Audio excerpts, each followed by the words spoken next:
इनकी तो जमानत भी जब्त हो गई, या ये तो अपनी जमानत भी नहीं बचा पाए। ये कहावतें आपने कई बार सुनी होंगी। ऐसी कहावतें आमतौर पर जब राज्य में चुनाव होते हैं तो खूब सुनाई पड़ती है। कल यानी कि 10 मार्च को 5 राज्यों के विधानसभा चुनाव के वोटों के रिजल्ट आने वाले हैं, तो आपको ऐसे शब्द सुनाई पड़ेंगे। लेकिन क्या आपको पता है कि आखिर जमानत जब्त होना क्या होता है? दरअसल में हर चुनाव लड़ने के लिए उम्मीदवार को एक तय रकम चुनाव आयोग में जमा करानी होती है। इसे ही जमानत राशि कहा जाता है। अगर कोई उम्मीदवार तय वोट हासिल नहीं कर पाता तो उसकी जमानत राशि जब्त हो जाती है। ये जमानत राशि हर चुनाव की अलग अलग होती है। पंचायत चुनाव से लेकर राष्ट्रपति के चुनाव तक हर चुनाव में लड़ने वाले उम्मीदवार को जमानत राशि देनी होती है।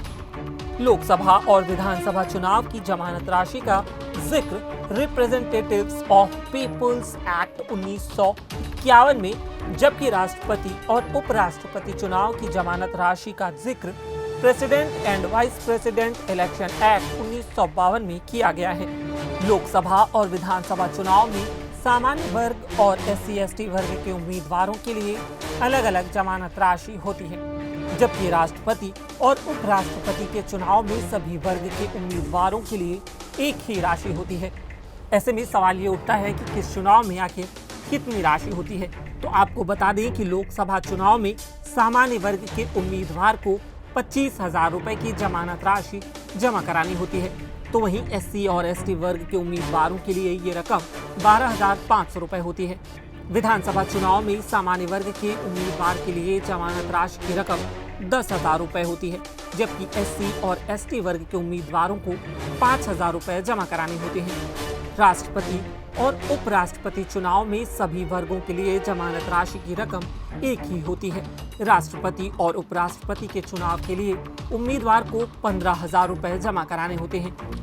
चुनाव आयोग के मुताबिक जब कोई उम्मीदवार सीट पर पड़े कुल वोटों का 1/6 यानी कि 16.66% वोट हासिल नहीं कर पाता तो उसकी जमानत जब्त कर ली जाती है।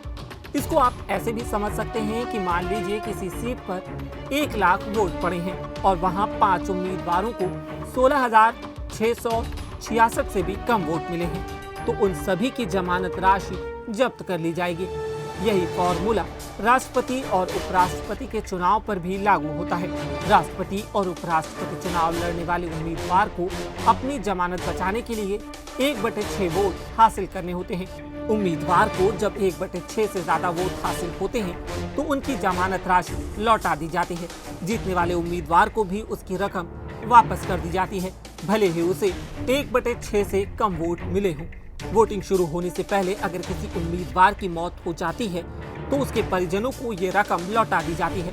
उम्मीदवार का नामांकन रद्द होने या फिर नामांकन वापस लेने की स्थिति में जमानत राशि वापस कर दी जाती है।